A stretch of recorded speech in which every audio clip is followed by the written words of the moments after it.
Friends సలోస్కి welcome. అందరూ ఎలా ఉన్నారు? అందరూ బాగున్నారు. నేను మా మమ్మీ ఉండాలి. ఈరోజు ఏంటంటే చూసారుగా పచ్చి చింతకాయలు. ఈ పచ్చి చింతకాయలతో చేపల పులుసు చేసుకుందాం. చాలా అంటే చాలా బాగుంటుంది. ఇప్పుడు వీటిని శుభ్రం చేసి కడిగి ఉడకబెట్టుకుంటే అప్పుడు దాంట్లో నుంచి ఏం చేయాలి చెప్తా. చూసారు కదా, చింతకాయలు కడిగి ఇట్లా ఉడకబెడుతున్నాము. ఇవి బాగా ఉడకాలి ఫ్రెండ్స్. ఇప్పుడు ఏం కావాలో చెప్తా.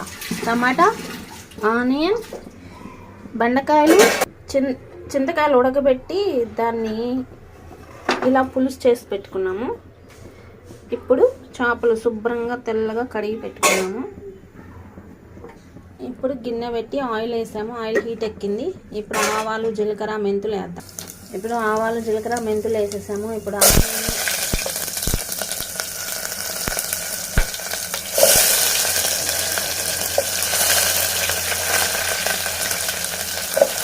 బెండకాయ, టమాటా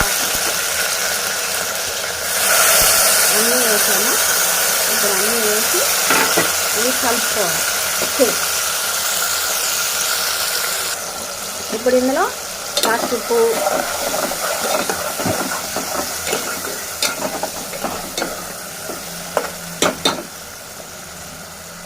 ధనియా పొడి,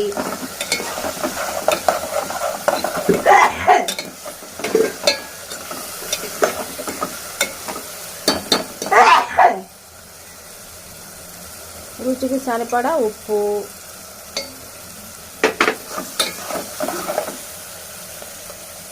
కారం,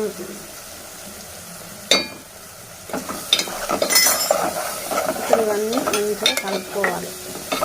బాగా వాడాలి.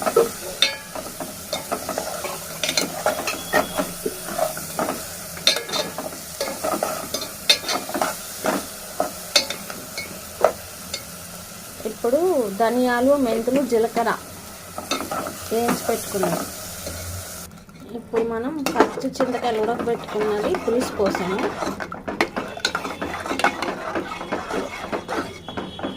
దీంట్లో కొన్ని వాటర్ పోసుకున్నాము. ఇప్పుడు మనం చేప ముక్కలు వేసేసుకున్నాము. ఇది ఉడకాల బాగా. ఓకే ఫ్రెండ్స్, చూసారు కదా పచ్చి పచ్చి చేపల పులుసు. చాలా అంటే చాలా బాగుంటుంది. మీరు కూడా ట్రై చేయండి. ఎలా ఉందో కామెంట్ బాక్స్లో పెట్టండి. పక్కనే ఉన్న బెల్ని టక్ కొట్టండి. కొత్తగా చూసేవాళ్ళు సబ్స్క్రైబ్ చేయండి, బెల్ని కొట్టండి, లైక్ చేయండి, షేర్ చేయండి. మీరు కూడా ట్రై చేయండి. ఎంతో టేస్టీ సూపర్గా ఉంటుంది. మరో వీడియోతో మళ్ళీ కలుద్దాం. అంతవరకు సైనింగ్ ఆఫ్.